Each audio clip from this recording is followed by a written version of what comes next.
gone from 8 down to only 5 here at the very end on the final lap, as Will Lyon and Ryan Carwile are going to swap the lead. It's going to be Sanchez on the outside. Can Tyler maybe sneak it past both of them? Will the lap traffic play a part? Big lift from Lyon. That's going to send him backwards. Sanchez tries to find some clean air. They've lost ground to Carwile. Is it going to be close enough that they can catch him down to the finish? What about that lap traffic in front? That's Arribas trying to stay out of the way. He's actually helping Carwile. Carwile's got the draft, and he is going to take the win here at Indianapolis. Looks like he might try to go around the outside here. Oh, it's going to be tight.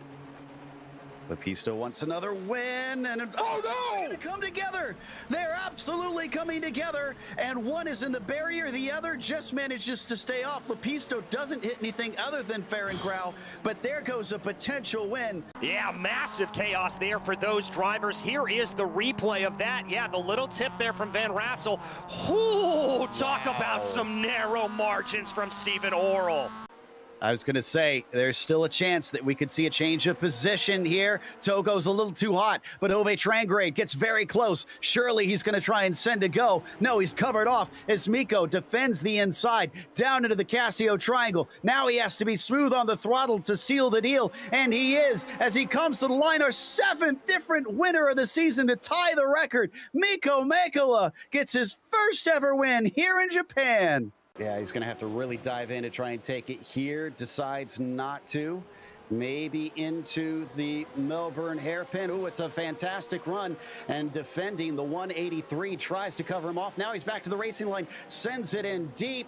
And can he get it done? We won't get to know, because we have to go to Tom Layton, who is going to take the win. And with this, the championship for the 2022 Porsche Owners Club Sim Racing Series. Look at that, celebrating, because he knows he has gotten it. It's going to be a race to the line. Look at this, a drag race down to it at the end.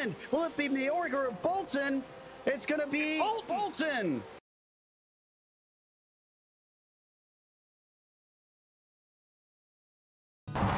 Good morning, everyone. I'm going to ride around the world. I'm Mick Claridge, and I'm going to ride around the world on my bike. My son, he gave me advice at the start of this ride, and he looked at me and just said, "Dad, don't be a moron." Let me do my animal signal to gain their respect.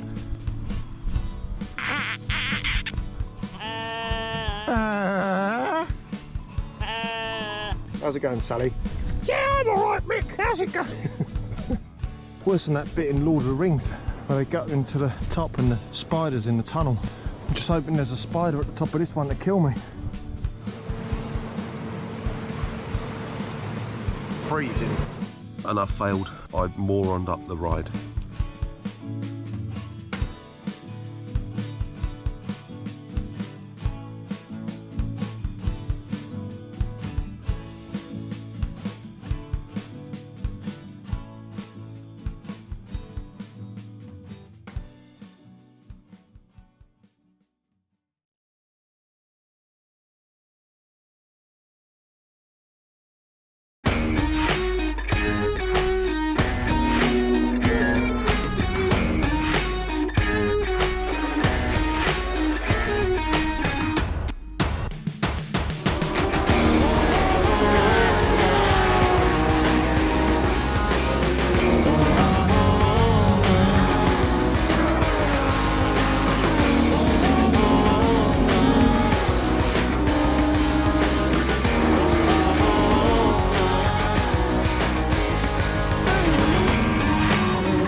Last season, Tom Layton absolutely dominated the field, taking 15 wins out of the 25 races.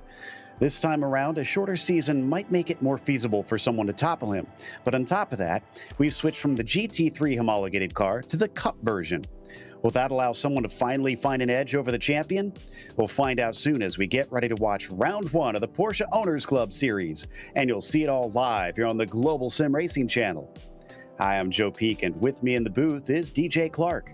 Behind the scenes is our director, Zach Johnson, and he's using cameras provided by Dougie Beard. Not only do we have new rules and a new car, but we'll also start off with a new track. Let's head to our track guide to learn more about Magny-Cours.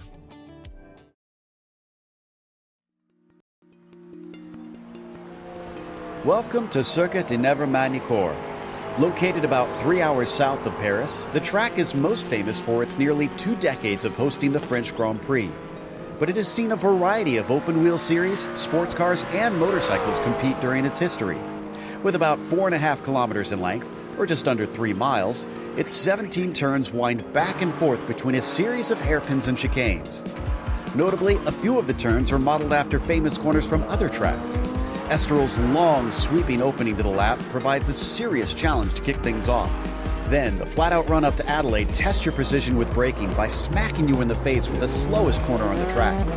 Later, the Nürburgring and Imola chicanes do little to slow the car, but forces you to thread the needle on your way towards 2 other tight hairpins. But there are other notable turns that are unique to the circuit.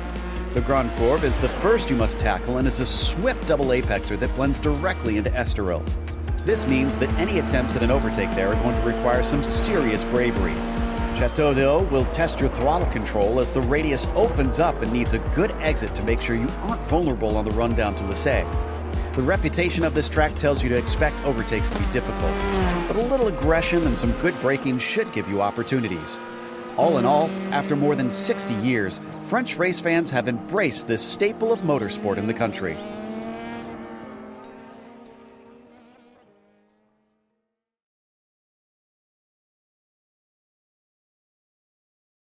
Well, DJ, this is one that's been around for barely a month, so the drivers who have had some time to run on it really haven't had all that much themselves. No, they certainly haven't, Joe. And while this track may be familiar to a lot of racing fans who are up to date with Formula One racing or European GT racing, as you said, it is a new circuit here on iRacing. So a couple of things to really keep an eye out for. Number one, the raised sausage curbs on the first part of the chicanes going down through Complex du Lycée, Nürburgring, and Imola. If you get those too hard, they can really, really throw the car out of whack and completely mess up your lap. In terms of overtaking, probably your best overtaking shot is going to be going down into the Adelaide hairpin, as pretty much every other heavy braking zone on the circuit is precipitated by a very quick chicane that's going to break up that action. The only other one that I'd watch out for is that final complex there, Lycée, down in the bottom of your screen. You'll have to watch out for that. But look for those 2 primary overtaking opportunities and look for drivers to be caught out, because this is a very, very tricky circuit. It is indeed. And, well, as I said, it's a new season and things are slightly different. So why don't we go over our race details in case you aren't familiar with how this is going to go down. One thing that hasn't changed is it's still a 30-minute race for the majority of them. And it's a fixed setup. That's one of the big differences. Last year, it was all open setup, but they've switched that around, so everybody's racing the same thing. The only thing they can change is the brake bias. And then, obviously, as we mentioned, it's the different car, the GT3 Cup, the 992. I know it has GT3 in the name. Don't worry. It's different from the actual GT3 version of Porsche's car here on iRacing. So this is the Porsche Super Cup car that they are racing here this season. And as I said, it's also shorter, 1 of 12 rounds that they're going to be running. So 2 over the course of 2023. Right now in qualifying with just about 7.5 minutes left to go. No great shocker. Tom Layton is on the top. However, in the practice, though, we saw that Michael Johnson was quick. I'm not seeing him able to repeat that quite yet here, DJ. No, he's all the way bottled down in about 9th place position right now, so he's going to have to try to really improve here and move his way up the order. He's about 1.3 seconds off. I'll tell you who's a little bit of the surprise here. So Sagir Dewan leading the way right now from the best of the rest over Tom Layton. And so he is in 2nd place right now. Very good to see him there. Sam Mayorga putting in a good time, only about a 1/10 of a second behind him. Yeah, so it's staying close between 2nd, 3rd, 4th, and 5th for sure. But Tom Layton looks a little bit untouchable now as they come around through some of these various slower corners. Such a mix of turns through here. So many slow corners and yet so many fast sweepers as well. As you can see as they come up towards the braking of Adelaide. Going to be one of the popular places to try and overtake and also get a little bit of slipstream, which seems to be what Michael Johnson is trying to do here. Maybe pull a bit of a toe off of Tom Layton, which would be a wise idea since Tom's probably going to get a good lap ahead of him. Yeah, probably will, and it looks like it's working out there for Michael. He's green in the 1st sector, which means that that is a personal best sector time, now bringing the car down through this long left-hander as he works his way around right now, bringing it back around. And there you can see one of the things that we're going to have to talk about over the course of racing around here, Joe, is patience. You've got to be very, very patient getting onto the loud pedal around these corners, as it seems like you really want to be aggressive and get a good bite off of the line, but you do that too early, you're going to pick up some very detrimental understeer, and it's going to ruin your lap. So Johnson was abandoned by Layton, probably saw what was happening and did not want to offer up any help to his rival. And he's going to come around the last couple corners. I'm seeing him with a big improvement to his 9th place if he can keep it on the track. And it is. It's a 39.7. That's up to 2nd place. It's still almost 4/10 off of Layton, but at least he's on the front row. Well, and crucially there, Joe, looking at those times, he was purple through Sector 3, setting the fastest time of anyone through that sector. And what that means is he did that without the benefit of the draft from Tom Layton. So that is just all raw pace from Michael W. Johnson. Nicely done. Still looking at a few drivers out there trying to improve. A couple have parked it. But I see Shulam trying to gain a little bit as we take a look at the 78 now. Mehmet Karasay crosses the line and unfortunately not able to go quicker than his 41.4. In fact, that one looked a little bit off pace through there.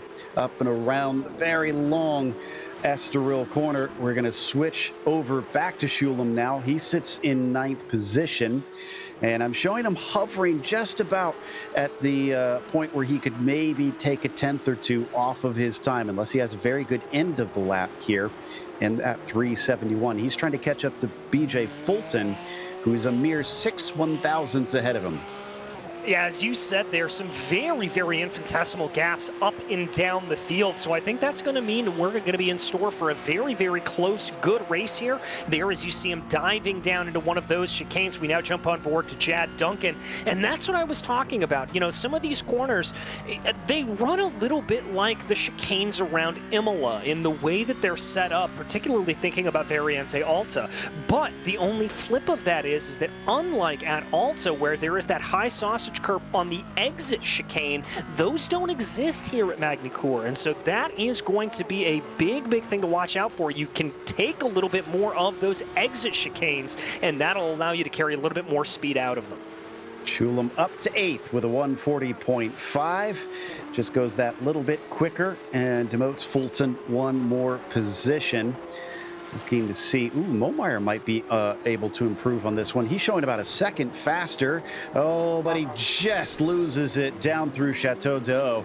And unfortunately, he's going to have to start over again, but at least he's towards the end of the lap, so it won't take him long to reset. No, it certainly won't. And that spin there from John Momeyer actually brings up another point that we want to mention here about these Porsche Cup cars in particular. As compared to the GT3 machines that we raced last season, there is no traction control and no ABS on these cars. So that is going to be a significant hurdle for these drivers to get adjusted to. And I think specifically coming down into some of those corners, you carry a little bit too much speed, the traction control is not going to save you. He showed up a couple times last year, and he's back to try again. Cigar Dewan in the number 501. Looks like he might be able to go a little quicker. He doesn't need much to catch Michael Johnson on the front row. But is this going to be a smooth end of the lap? It's very tricky, very slow through that hairpin, and then a chicane immediately after. Past the start-finish line, no. He is off by 0.2 of a second in the end. Yeah, he's going to have about 2 more minutes here before the checkered flag flies. Lap time's coming in at about 1:39s or so. So he should have 2 more bites at the apple here if he's lucky and doesn't encounter any problems ahead of him. I'm seeing more and more cars park it here, maybe not confident that they can find anything at the end. And Doug Boccignoni just crossed the line, didn't go any faster himself. As we continue to watch down towards the end of the lap for the number 82 of BJ Fulton. I think he's actually on an out lap here, so I'm not sure that he's going to be able to do much on this one, but we'll see him start this next and final lap. As long as he can bring it around in time. Tom Layton also starts his last flyer. There goes across the line, and oh, that's not the start that he wanted. I think that is going to delete both laps for BJ Fulton, unfortunately. So he's effectively done already. Yeah, that's a big heartbreak there for BJ. Looks like he's going to soldier on here, maybe just try to feel out the rhythm of the track a little bit more as time goes along, and just try to work your way into that good racing rhythm as these final moments of qualifying come down. Jeffrey Shulam is starting his last lap, and I'm wondering if he might be the last one able to start a lap. No, it looks like Cigar Dewan might be able to come around one last time. There he is on your screen. He's about 2.5 seconds off. He must have made an error somewhere around this circuit. And as he crosses, yeah, that one was deleted. So I'm guessing it was an off track somewhere along the way. Mark Rondeau also sees that lap not count. And so Jad Duncan looks like, I think this is actually the car that is going to be the last one to be able to cross the line, to be able to start a new one. And he spins it across the start-finish line, so he won't start a new one. Just as the checkered flag comes out, Doug Boccignoni finds it and does not improve. Everybody from here is finishing their laps. Mollmeyer is not going to have that one count. Layton and Johnson are close together. Can Michael Johnson do anything to try and topple Tom? Let's see here, the number 9 coming down through the final corners right now. He's going to be tucked up behind Tom Layton. Good jump at the curbs there, coming down those final 2 chicanes. Layton's going to set a best time of a 1:39.2. Johnson doesn't have it in him.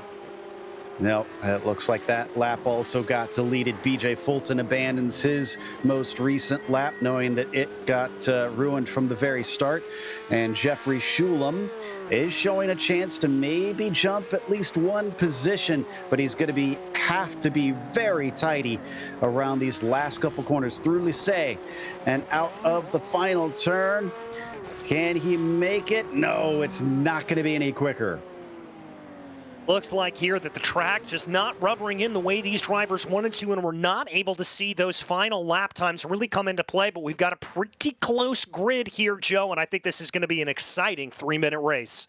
It's going to be our first of the season, so there's lots of unknowns, and there's still plenty that could evolve throughout. Before we get to the racing, though, we do want to mention our sponsors for this series, which, of course, includes Porsche. There is no substitute. Find out more at Porsche.com. And Sunset Mortgage. Don't put your money in the bank, be the bank. Check them out today at sunsetcash.net. So with everybody having set a time, our grid is set, and 13 drivers look like they are going to take to the grid today. Tom Layton is on the pole once again with Michael W. Johnson starting from second. Then it's Cigar Dewan in the third spot. After that, Sam Mayorga begins from P4. Mark Rondeau has been showing steady improvement over the course of last season. He carries it on today with a 5th place position. And then it's Jad Duncan starting from 6, followed by Andrew Beckner in the 7th spot. From there, Jeffrey Shulam will begin from P8, BJ Fulton 9th, and Doug Boccignoni rounds out your top 10.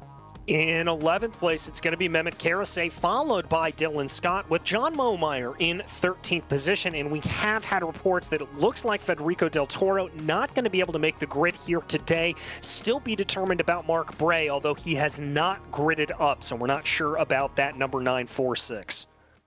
He's showing as in the session, but we'll see whether or not he elects to take part in the race itself as they line up behind the Porsche pace car now. They'll get a pace lap, and then it's 30 minutes at this circuit to try and decide who is going to be the first winner of the 2023 season. There you can see them out on the brand new grid here at Magny-Cours, flanked on either side by very close walls, frankly. It gets not, I wouldn't say narrow, but you don't want to make mistakes. And we have seen multiple cars spin out of that final chicane, so it could be something of an issue. Keep your eyes peeled, no doubt.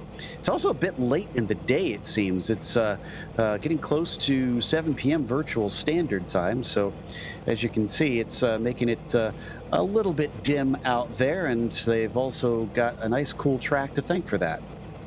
Yes, they do. Track temperature at just about 73 degrees Fahrenheit, and so I think these drivers are going to be very thankful for a full pace lap around here to be able to really get those tires up to temperature, doing a little bit of weaving, a little bit of on and off of the throttle, on and off of the brakes a little bit as they continue to get themselves going. So I think that's going to be pretty crucial here to make sure that these drivers are able to handle what is a very, very tricky entrance here into the first corner, down into Estoril. The left-right complex, it should be flat out in these cars, but we'll have to see. So still don't see Bray out there, so I think he will not take part because it's 3 seconds left, and that is it. So it's only going to be 13, as we originally reported, that are going to take to the start of this race. And should see that Porsche pace car actually start going here pretty soon, I hope. There we go. Now we're on the way, as it was certainly taking its sweet time to decide to start to lead them out. Man, these first set of corners at the start of the lap here, DJ, I got to think that they're going to be pretty tricky in these cars that tend to be a little difficult in fast corners. Yeah, they're going to want to squirm a little bit underneath you. As I said, you should be able to take them flat out, but that's if you're able to run the ideal line. When you're running on a side-by-side rolling start like this, that's going to make things a little bit more difficult, and I wouldn't be surprised if we see some drivers be very, very tentative down into that first left-hander as they work their way through Estoril. Then once you get into this long, long right-hander, it's, again, all going to be about patience, just holding off until the perfect time to get onto that loud pedal. It's going to be very tricky to do. You've got to make sure you get it right, but if you do, that's going to set you up for a beautiful run here down into Adelaide and into that prime overtaking opportunity. We're also hearing drivers say that just keeping it together is going to pay dividends here today. Some of them mentioning the difficulty of these new cars, making consistency and safe driving a pretty key factor. So I wonder if we'll see a few hard chargers throughout the race, or maybe if we'll see Michael Johnson employ that strategy to try and do something on Tom Layton, hope that he can get a mistake out of Layton and just preserve his car and not try to outrun him on pace. Yeah, that's a very good point, Joe. You know, we mentioned a little bit earlier, no ABS, no traction control in these Porsche Cup cars. And so what that really means is it just puts the impetus much more on the driver to keep things under control. You've got to feel the car a little bit more. You've got to feel how it wants to go. And you have got to be very, very in tune with the feedback you're getting through your fingertips on your sim rig to not push the car too hard. Because with no traction control, if you start to lose grip, you're gone.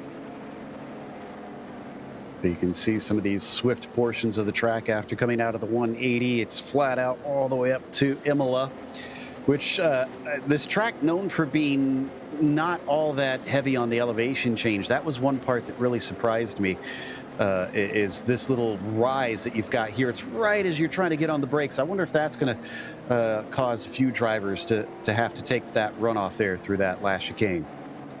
Yeah, very well could, and I think it's also something we have to watch out for because this is a newer circuit. The off-track limits pretty severe around here, specifically cutting through some of those chicanes can cost you upwards of almost 2 whole seconds in a slowdown time, and so that can certainly come back to bite you. Drivers have got to be very, very careful, and as we always say in this series, it's all about keeping the cars on the black stuff. Absolutely. And the pace car should be releasing them pretty soon. Pit entry is just before the final chicane at Lassay as they'll come up to this hairpin. And I'm curious to see how they're going to manage going out of that chicane right at the start here with so many of them too wide. Should make for a bit of an interesting time. Looks like they're going to be held a bit as Tom waits, and now we are on it. Green flag is out. Some of them in the back really getting huge runs there as they came through the chicane. I think that was Baccignone who made up a few positions, but as they approached through the first couple turns, two people are off immediately. I believe that was Fulton and maybe Jack Duncan falling down through the order. We've got a spinner around. That's Sam Mayorga. Oh, yeah, he was one of those two that was off. He gets facing the wrong way, whips it back around, and now he's able to carry on. Thankfully, not too much damage on the car, but look at that battle for first as well. As for third, this is going to be Cigar Dewan on the outside in the green and white with the red, white, and green of Rondeau through. Oh, and somebody sliding sideways through and absolutely becoming a bowling ball, a car on its lid. Oh my goodness, that's the 82 there of BJ Fulton. I have no earthly idea what happened to him coming down into the Adelaide hairpin, but certainly they're up on your lid, not the way you want to go. Up the front of the field, however, it continues to be a two-way fight between Leighton and Johnson as they pulled out a 2-second gap now over Marc Rondeau. I think it may have been Baccignone who wound up sliding it in the corner. Yes, it was. So we'll go back to that in a bit for the 59 car. But he certainly made it a bit of a rough start, unfortunately, for Fulton. The good news is he does have a spare car waiting for him if he decides he needs it. But our two leaders, you can see there, pulling away from the rest of the field, and we got a fight for fourth. Rondeau now versus Beckner instead. Beckner decides to lift a little bit on the way in. Big lockup from Mark, but he gets it woed up in time. Gets it wound up, gets himself back through the chicanes. That should buy him a little bit of breathing room here at this point, but Beckner certainly starting to challenge here a little bit and trying to assert some pressure onto the back of Marc Rondeau. And I think around a tricky track like this, just filling those rear view mirrors like we always talk about is going to be the way to go. Looks like he's not quite close enough this time for a pass, so this gives us a chance to go look at some of the replays from lap 1, starting with Sam Mayorga, who got turned around through Estoril. There you can see he's already off course. He's trying to bring it back on safely, but the speeds are so high, and I think Baccignone maybe just gave the lightest of touches to help him the rest of the way around. Yeah, I think he may have as well. Now, this is going to be, I believe, coming down into Adelaide here at this point. We take a look here on, that is John Momeyer. Everything already unfolding in front of him. Here is what we want to see. The 83 there, that's going to be Jad Duncan. And the 82, ooh. Yeah, that's Fulton getting hit, and it was indeed Baccignone who winds up turning him on his lid. It's kind of ironic, well, almost fitting instead of ironic, I should say, that he wound up spinning around like that because there was an infamous case of a motorcycle getting stuck and spinning sideways at that very corner many years ago. But I doubt that Fulton is laughing all that much from that one, probably a bit frustrated. Yeah, probably a bit frustrated there for him as he's now going to find himself well down the order. And, well, to the surprise of no one, Joe, Tom Leighton doing what Tom Leighton does best, starting to build a gap up at the front of the field. Already a second and a half ahead, taking the fastest lap of the race, squares it off out of Estoril and now flies along the way through Gulf and up towards Adelaide. There in the background is Johnson, still giving chase, and you can kind of get glimpses of Dewan as well behind him, who has settled into third. So top three from the grid, despite all that wild action at the start, have not changed. Yeah, they have it, and I want to give particular kudos here to Segar Dewan, who really and truly I thought was going to be under pressure there from Marc Rondeau, but he was able to fight back, get back ahead of Rondeau, and there you can see the gap starting to develop to the tune of about 1.5 seconds. It's really been a good fight back, as we've got a car around that's the 78 of Mehmet Karasay. Looks like he went deep into Adelaide. I'm pretty sure that's going to be a theme today. Without that ABS, a lot of cars going to be locking up. He came very close to Jad Duncan. If we get a replay of that, looking back from the gearbox of the 83, this is going to be a bit scary. Here's the, yep. Whoosh. That was a little close. Just a little bit there. I think whoosh is the perfect onomatopoetic phrase to use on that show. Wow, that was about as close could be. Yeah, and thankfully both are able to carry on from that. Karasay still in 8th. Duncan runs in 6th, and Dylan Scott gets up to 7th because of that little off-track excursion as they fly down the hill towards Lasay once again. And through these final set of corners, they're getting spread out a little bit early. But as we said, DJ, not necessarily a bad thing if it means they can really focus on their own races. Yeah, and I think that's going to be pretty crucial here for these drivers. As we mentioned at the beginning of the broadcast, this is a new circuit to iRacing, so you don't have that built-in knowledge bank that you're used to having. And I can't imagine that there has been the extreme number of laps turned in anger that we normally see on a circuit like Spa, for example, or Road America, ones that these drivers know like the back of their hands. This track is going to change and evolve over the course of the running here today in just the 30 minutes, and I don't think a lot of drivers are going to be used to that. And so being able to have a little bit more of that spread outness, let's call it, is probably going to help them just focus in on driving and keeping it as clean as possible. A little bit deep there from Dylan Scott in the number 4. Still being chased by Karasay, trying to come back and get that spot back much better through the Nürburgring chicane, and he thinks about trying to pass into the 180. Not much of a fight put up by Dylan.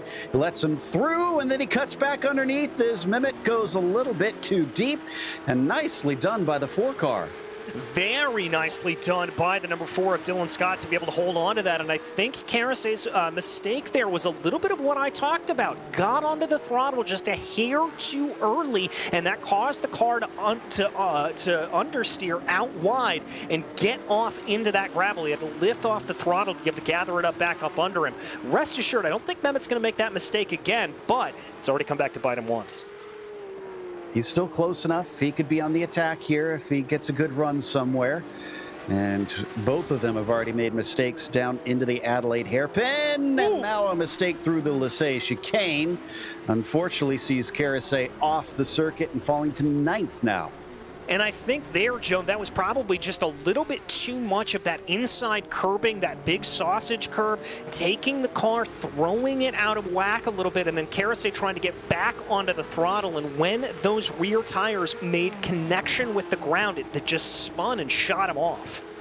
This is John Momeyer who's now caught him. John is up 3 positions from where he gridded up.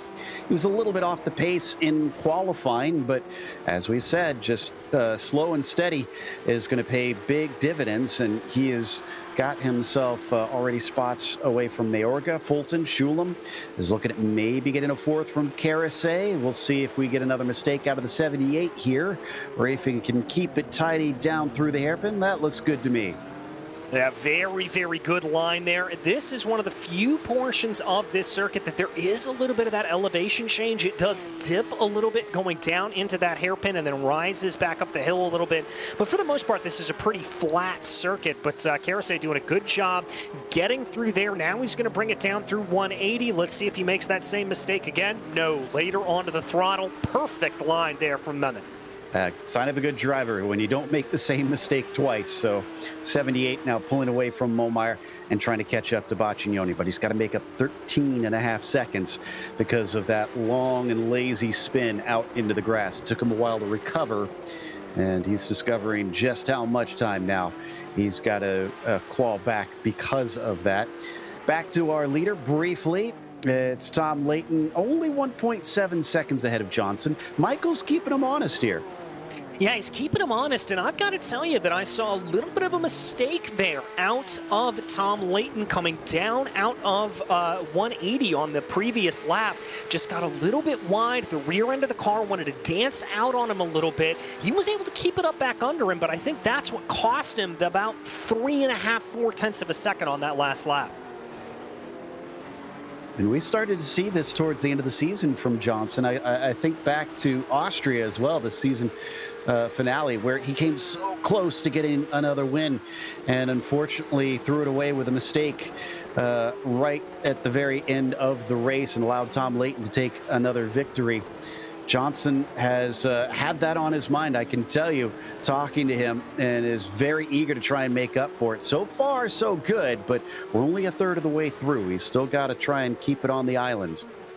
Yeah, they've got to keep fighting here. And let's not forget, we've been talking about the driving changes that take place without the traction control, without the ABS and all of that you have to factor into it. But let's not forget about the tire degradation that exists when you don't have those two things helping you. It's a lot easier to spin the rear tires. You spin the rear tires, that puts more heat into them, that overheats the tires, and you lose grip. Same thing with braking. Even though iRacing doesn't model out flat spots necessarily on these tires, it does recognize when you lock them up and overheat them, and so that can certainly come into a problem here. So if you're a little bit too aggressive on these cars, it can come back to bite you, not just on a little mistake, but as things continue to roll along.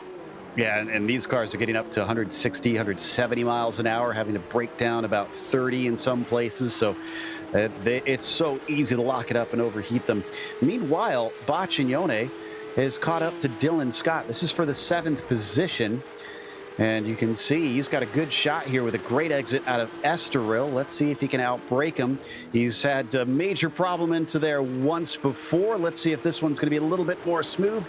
Yeah, he's a little timid compared to previously braking into this one, not wanting to slide into other cars once again.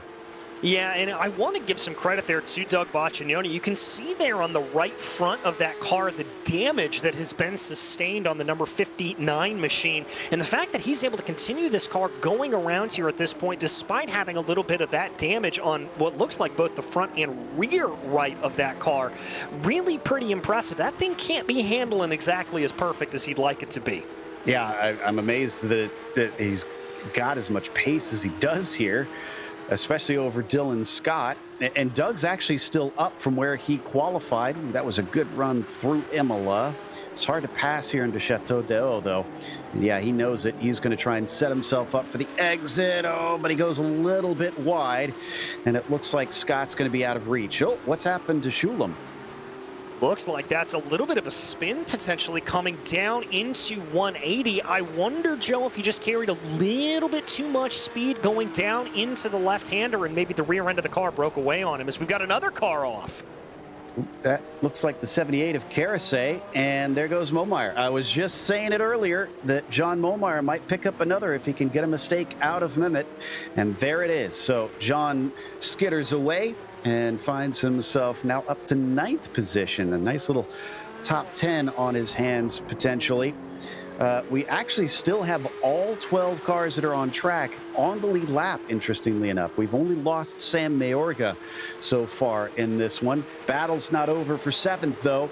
Down to the braking for Adelaide. Bacignone considers it, but once again, doesn't seem to be close enough.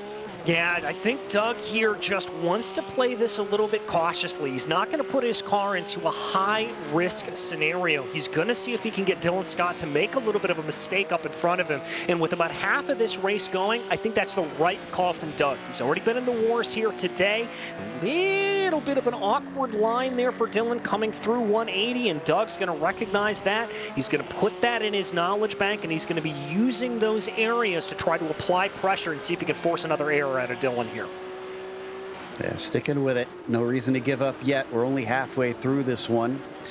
I can report that Jeffrey Schulam had caught Mehmet Carasay, attempted to pass, and then went deep in Adelaide and had to give it right back. So, ooh, that's a little wide once again from Bacignone, who seems to like the car tracking way out on that hairpin. Let's see if he does similar here into Lecce. And no, this time it's going to be Scott who goes in a bit deep. Yeah, he's going to go in a bit deep there. Both drivers taking a big helping at the curb, but I think this is the best attack we've seen thus far from Baccignone. He's going to have to be brave. This is a tricky corner, too wide. Looks like he's managed it, and Baccignone finally gets into 7th. That was an impressive run there from Doug Baccignone, just recognizing that opportunity. He saw Dylan Scott being a little bit timid down through Lissay and was able to take advantage.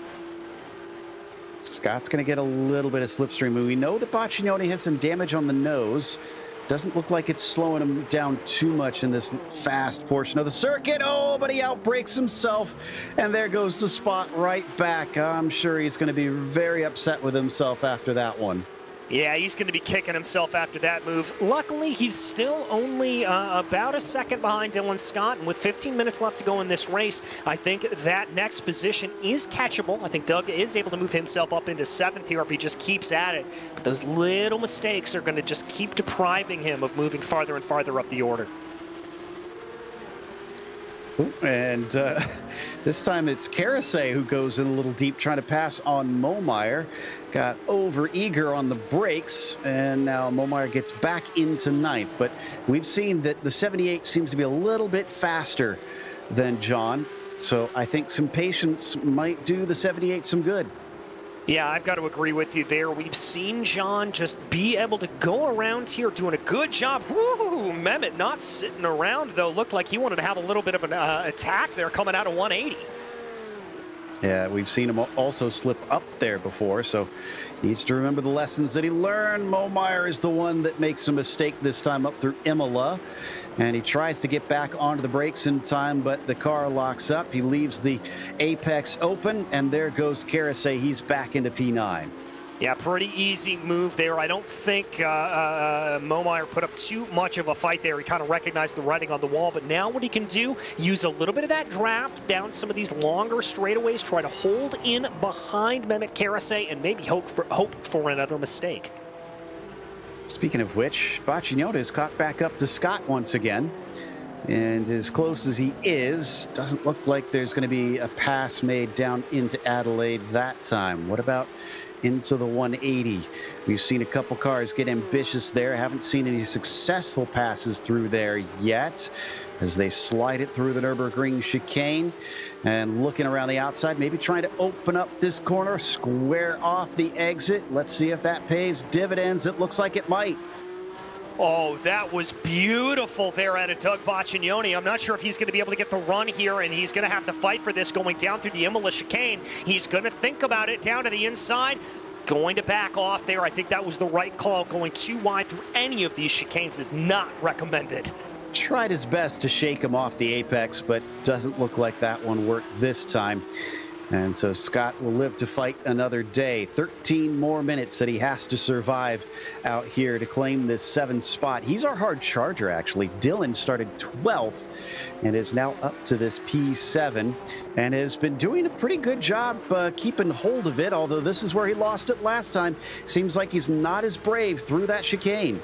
No, it just looks like there that he just wants to back it off a little bit. Doug's going to go for the same move that we saw him do last time, and this time Dylan's going to make a little bit of a mistake, forced out wide, almost catching that outside gravel barrier. He's going to keep it together, but he's going to lose the position to Doug Baccignone. Yeah, it looks a little far back to do anything, so all Doug needs to do is hit his brake marker this time at the right point down into Adelaide. He missed it last time and it gave the spot back. Let's see if he figured it out this time as he comes down and slams on the binders. Looks like he's good to me, and he is going to be able to get out of the corner, holding on to that 7th spot. Now, he only has 19 seconds to catch up to Jad Duncan. Easy, right?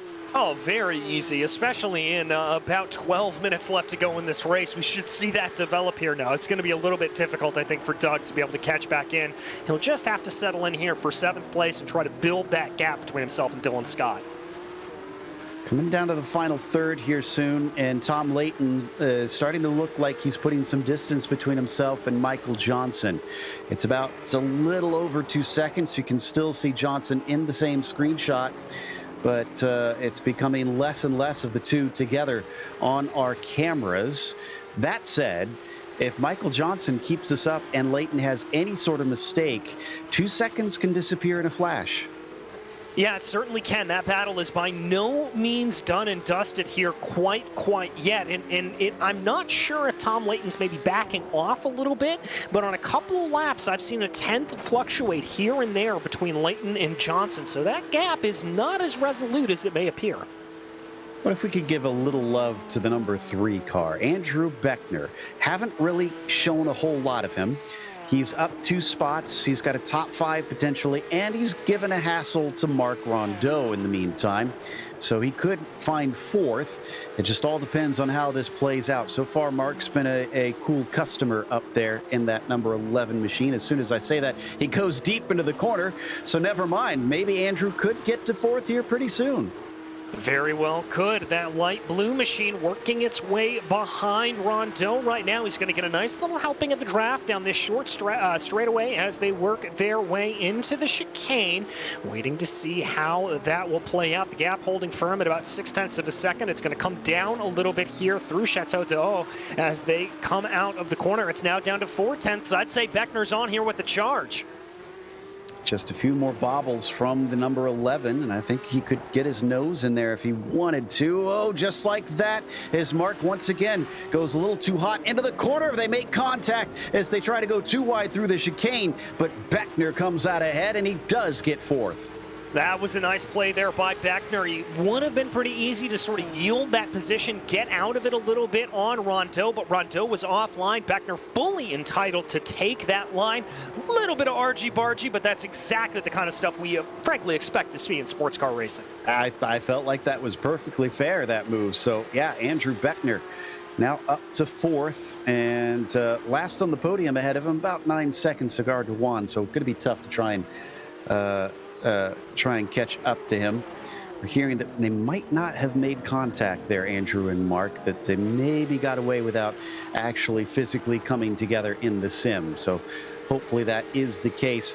We've seen a lot offs out there, so I wouldn't be surprised if someone is close to getting their first penalty at 17 incidents. Let's take a look on board. Maybe that'll give us a better angle.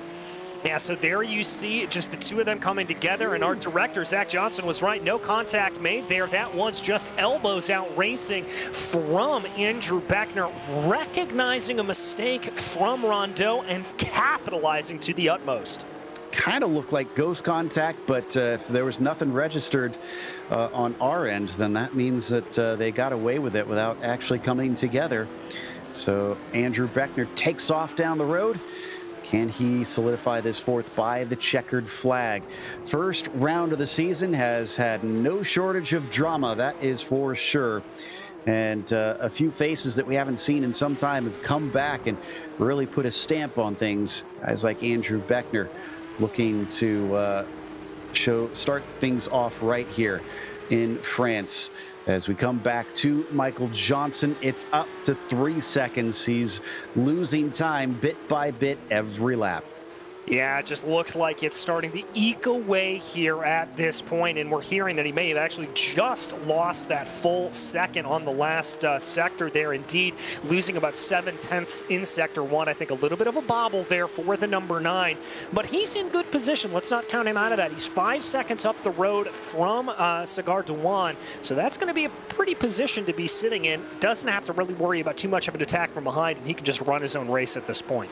And you know what? DeJuan's race might not have been perfect, but he's been doing a pretty good job. Clearly, he's got good pace, holding on to this 3rd spot, and it hasn't really been under threat from those behind him. There you see him on screen in the green, white, and black. And if you can just keep it on the pavement for the remaining 7 minutes, then he's going to kick things off by spraying the champagne. But as we've seen, that's an easier said than done sort of situation out there as he just grazes the inside curb at Chateau d'Eau. Looks like right now, for the time being, he's at least got it under control.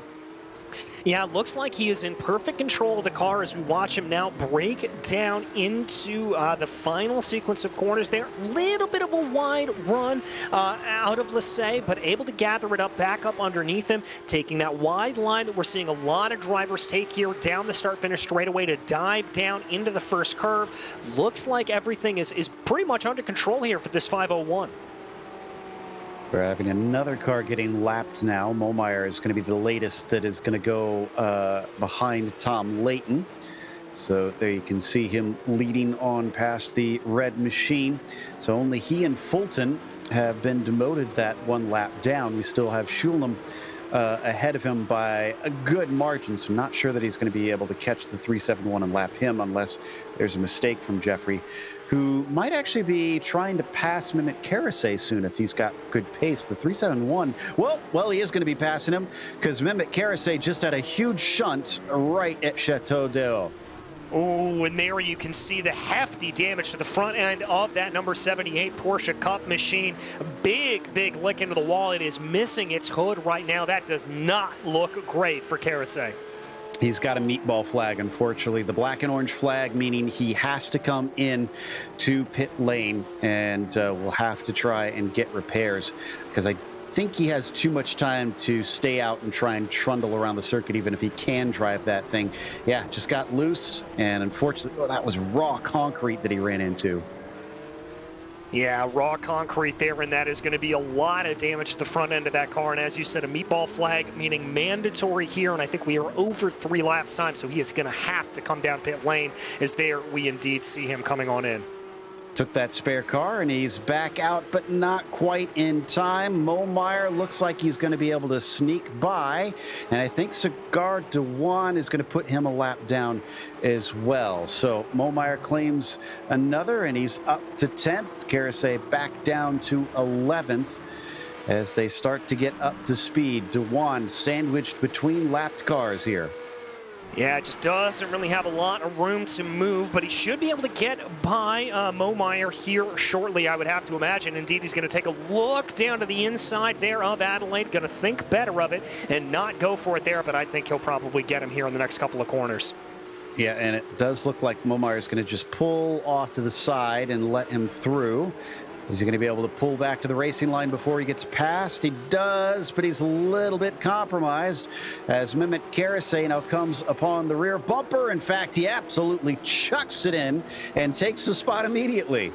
That was a pretty move by Magny-Cours, the number 78, as you said, Joe, absolutely sending it in there. A really, really gutsy call from the number 78, and he's able to hold on to the position. It's going to be close on if we are 2 or 3 laps left here. I believe, as Momeyer tries to fight back, but it was not meant to be, and is going to have to hold back and stay behind. Ooh, yeah, it is right on the cusp on whether or not Tom Layton is going to have 2 or 3 laps to go here. He crossed with about 3:17 to go, and that's right on the edge.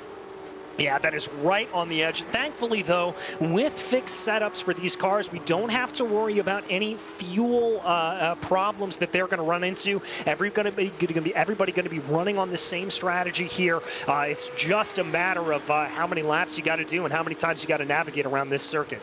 And we'll get a little bit of a better feel when he comes around this next time.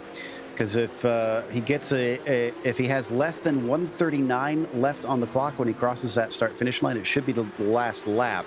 Because his best lap is a 39.5, and that was pretty early. Does look like, and this is good to know as we are just seeing kind of some of the first inklings of how these races or how these cars evolve over the race. DJ, does look like the lap times are kind of their best early on.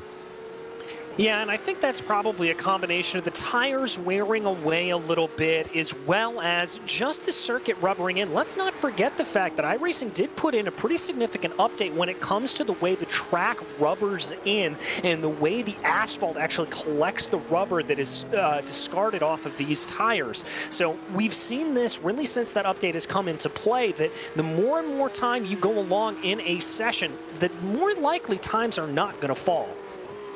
Still looking incredibly close here. Now remember, the finish line is very early on the straightaway here. Will he cross? No, this should be white flag. I believe this is going to be last lap.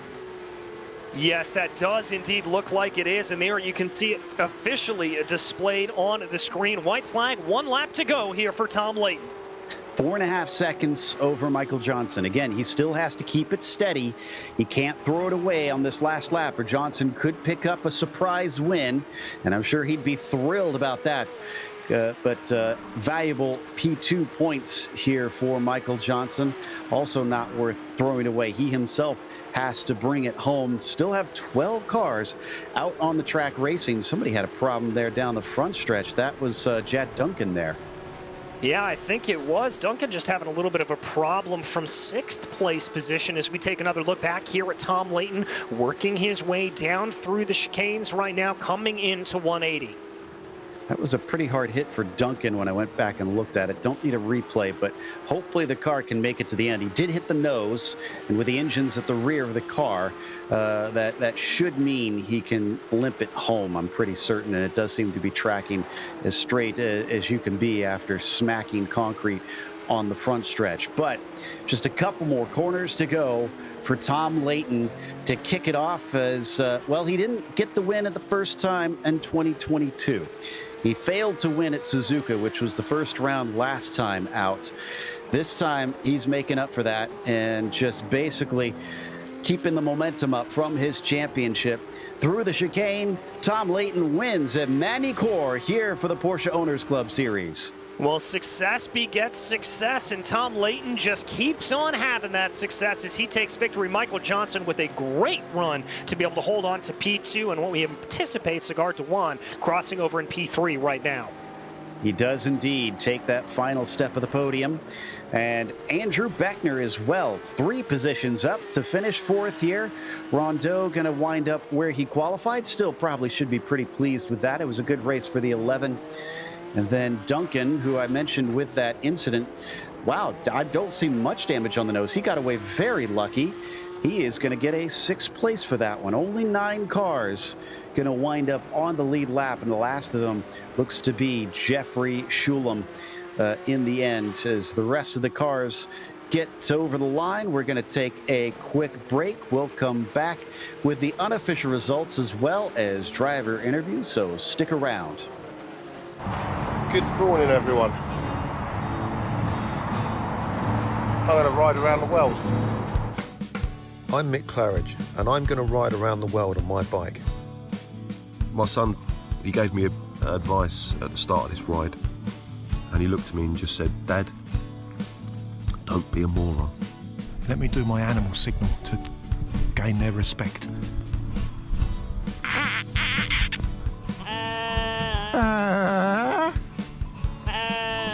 How's it going, Sally? Yeah, I'm alright, Mick. How's it going? Worse than that bit in Lord of the Rings where they got into the top and the spiders in the tunnel. I'm just hoping there's a spider at the top of this one to kill me. Freezing. And I failed. I moroned up the ride.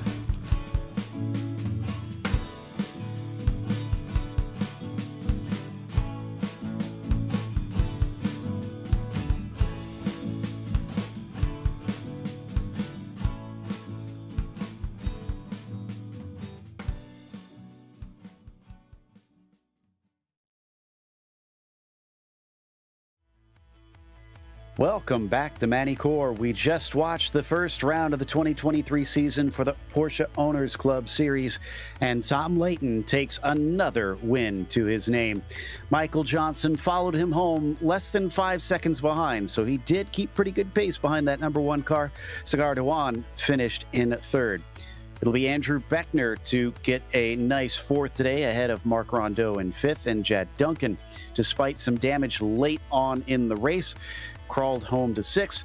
Doug Baccignone amazingly got back to 7th despite sending a car on its lid early on. Dylan Scott was 8th behind him as Jeffrey Shulam finished 9th, and Mehmet Karasay rounds out your top 10. In 11th place, it was BJ Fulton, followed by John Momeyer, both a lap down, and then we get into some of the DNFs on the day. Mayorga and Bray and Del Toro, who did not start. Does look like we have Tom Layton ready to talk to us. We'll see how he feels about this new track now that we've been able to complete a race here. Tom, congratulations picking up where you left off and taking a win. What's your thoughts on Magny-Cours now that we've had a race here? Hey, this is a really fun track. This is the first time I'd driven it. I barely even knew how to pronounce it. before this week. I'm still probably not even saying it right, but I think it's really fun, and I'm loving the new car. I like that we've got like a fixed setup, and I'm really excited for this season.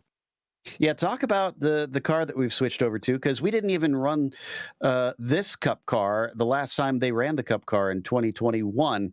How do you feel about the handling? And it sounds like from what you said, the fixed setup kind of jives with you.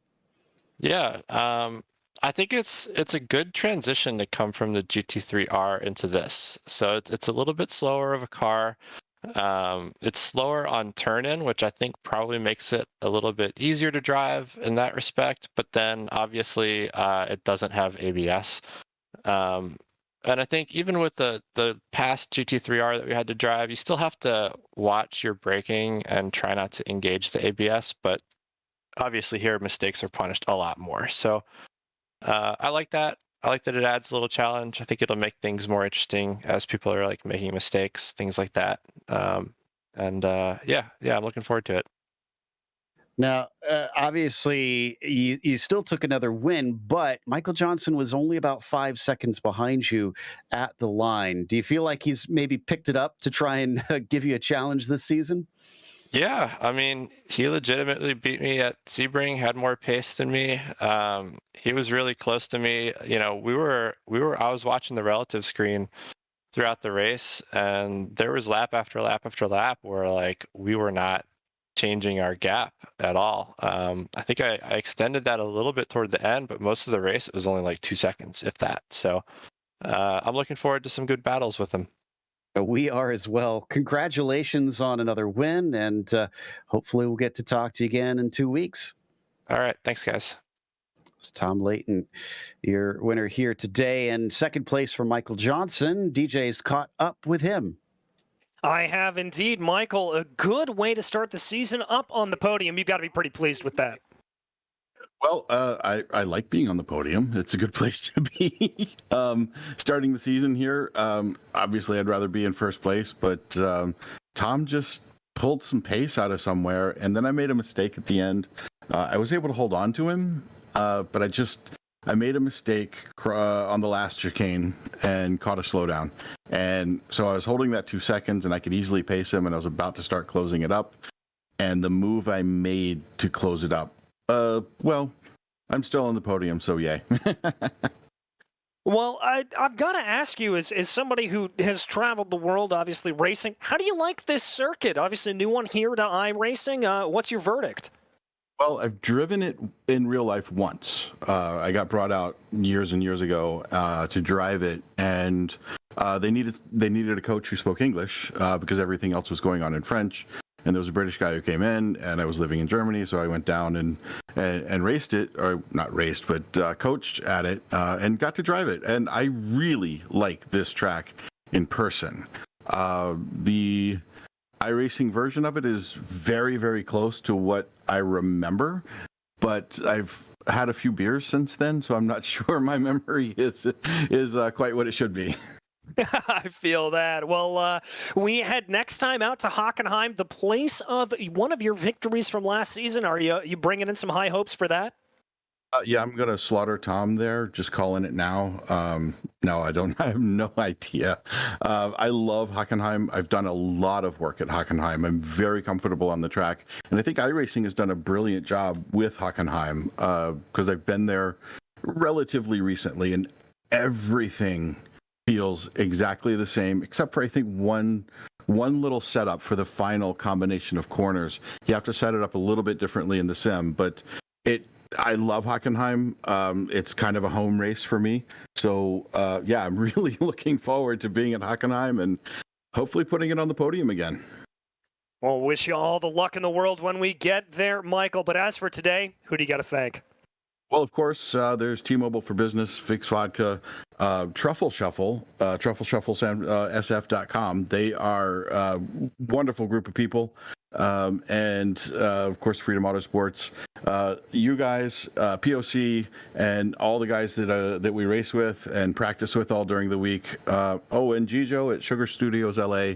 Love you, brother. Thanks for putting me out here so I can come race. All right. Well, thank you so much, Michael. Congratulations once again. That was Michael Johnson, your second place finisher here tonight. That's going to wrap us up for this evening. So we once again want to thank our sponsors, Porsche. There is no substitute.